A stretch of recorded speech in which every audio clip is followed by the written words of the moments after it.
सोचिए एक ऐसी सिचुएशन जहां किसी का लिवर अचानक काम करना बंद कर दे। कुछ ही दिनों में ना उनका पूरा बॉडी स्वेल हो जाता है।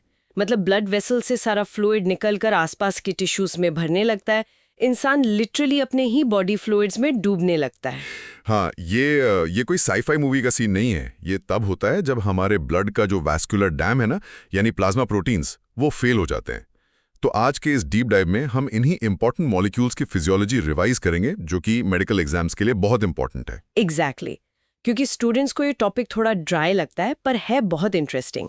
तो सबसे पहले अगर नॉर्मल लेवल्स की बात करें तो ब्लड में इनकी अमाउंट कितनी होती है? देखो, नॉर्मल लेवल लगभग 6.4 से 8.3 ग्राम्स पर डेसीलीटर के बीच होता है।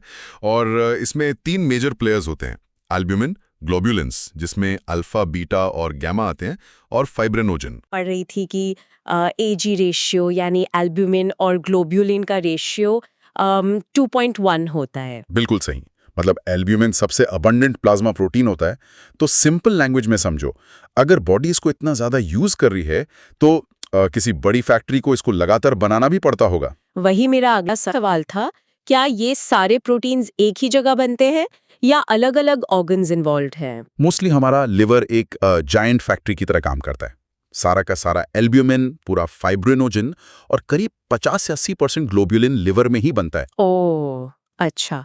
और बाकी का ग्लोब्यूलिन कहाँ बनता है फिर? जो गामा ग्लोब्युलिन्स होते हैं ना, जिन्हें हम एंटीबॉडीज कहते हैं, वो लिम्फॉइड टिश्यूज में बनते हैं। याद रखना, एग्जाम में जरूर पूछते हैं कि इम्यूनिटी वाले प्रोटीन्स कहाँ बनते हैं। और एक और इंटरेस्टिंग पॉइंट है, एम्ब्रियोनिक स्टेज में ये मीजेनकाइम सेल्स में बनते हैं। Okay, let's unpack this.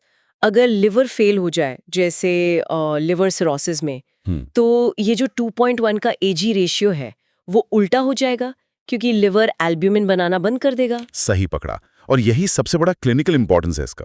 पर मुझे इसका मैकेनिज्म समझना है।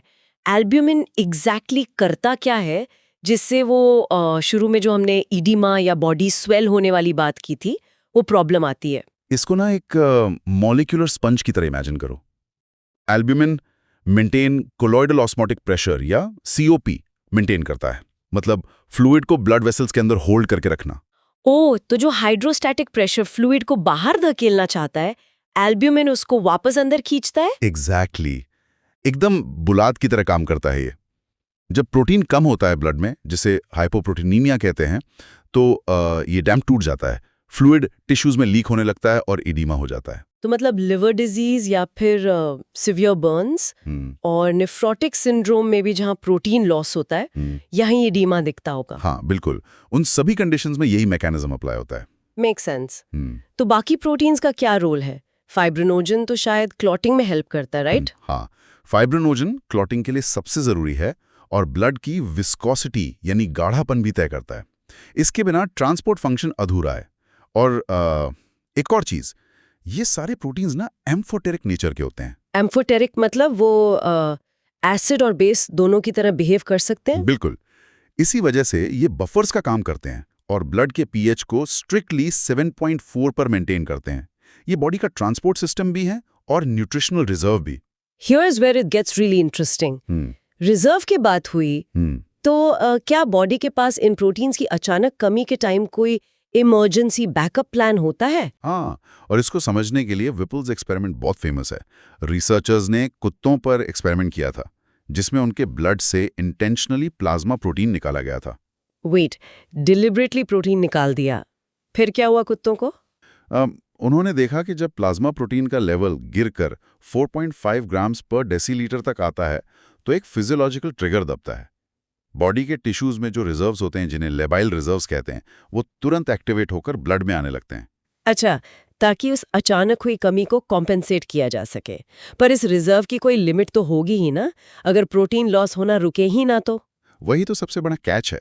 अगर लेवल 2 ग्राम पर डेसीलीटर से नीचे चला जाए तो सारे रिजर्व्स एग्जॉस्ट हो जाते हैं। ओह माय गॉड, मतलब बॉडी गिव अप कर देती है? हाँ, ब्लड वेसल्स पूरी तरह कोलैप्स कर जाती हैं, ऑस्मोटिक प्रेशर खत्म हो जाता है और फाइनली उस एनिमल की प्रोटीन शॉक से डेथ हो जाती है।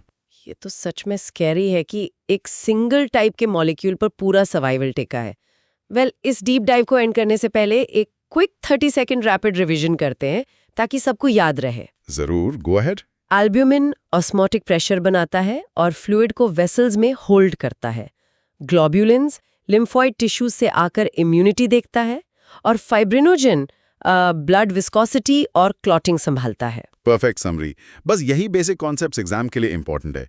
पर एंड करने से पहले मैं एक और क्लिनिकल पॉइंट मेंशन करना चाहूंगा, प्लाज्मा फेरेसिस के बारे में। ओ हाँ, जिसमें हम रेड ब्लड सेल्स को निकाले बिना सिर्फ प्लाज्मा को फिल्टर करके वापस डाल सकते हैं, राइट? हाँ।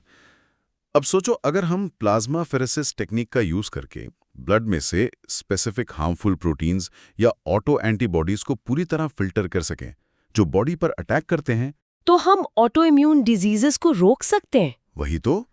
क्या फ्यूचर में हम सिवियर ऑटो इम्यून डिजीजेस को लाइफ लॉन्ग के लिए सिर्फ एक फिल्ट्रेशन प्रोसेस से जड़ से खत्म कर पाएंगे? ये सच में एक बहुत बड़ा रिसर्च एरिया है और सोचने वाली बात है।